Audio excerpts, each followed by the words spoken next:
Authentic test পেতে আমার husband প্রায় এই পুরনো ঢাকা থেকে বিভিন্ন বিরিয়ানি নিয়ে আসে।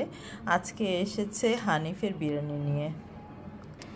আমরা পুরনো ঢাকার মানুষ হলেও এখন আমরা নতুন ঢাকাতেই থাকি, কিন্তু অথেন্টিক টেস্ট পাওয়ার জন্য একেবারে কাজী আলাউদ্দিন রোডের নাজিরা বাজার থেকে নিয়ে এসেছে, যেটা ফার্স্ট শাখা, প্রধান শাখায় যে লেখা আছে এখানে প্রধান শাখা।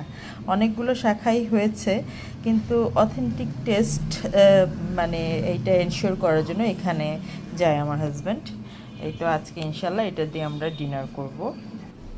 যদিও একজনের মাপ মতো করেই বিরিয়ানি প্যাকেটগুলো করা হয়ে থাকে, কিন্তু পরিবারের সদস্য তো বিভিন্ন বয়সের থাকে, সবাই আসলে পুরো প্যাকেট খেতে পারে না, কেউ আবার হয়তো 2 প্যাকেটও খেতে পারে। সে কারণে বিরিয়ানি এইভাবে আনলে আমি বেড়ে নিই একটি বলে।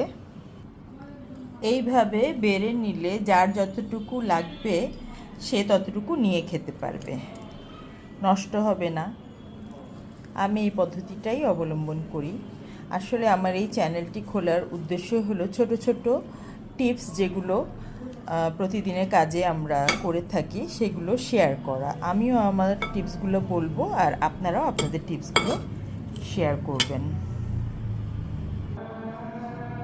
আজকে প্রচণ্ড গরম, এভাবে আমি 4 প্যাকেট বিরিয়ানি বেড়ে নিয়েছি আর এখানে 2 প্যাকেট রইল। সবটা বেড়ে নিলে আসলে ঠান্ডা হয়ে যেতে পারে, আর আমার ধারণায় 4 প্যাকেটেই হয়ে যাবে, কারণ স্বাস্থ্য সচেতন 2 জন আছে পরিবারে, একজন আছে বয়স্ক মানুষ। সো এই 4 জনের জন্য আমার মনে হয় 4 প্যাকেটই থেকে যেতে পারে, আর এক্সট্রা 2 প্যাকেট এনেছে আমার হাজব্যান্ড, যদি কারো লাগে খেয়ে নেবে। আর দেখেন আজকে কিন্তু প্রচণ্ড গরমের কারণে এই যে প্রায় সেদ্ধ হয়ে গেছে মরিচ।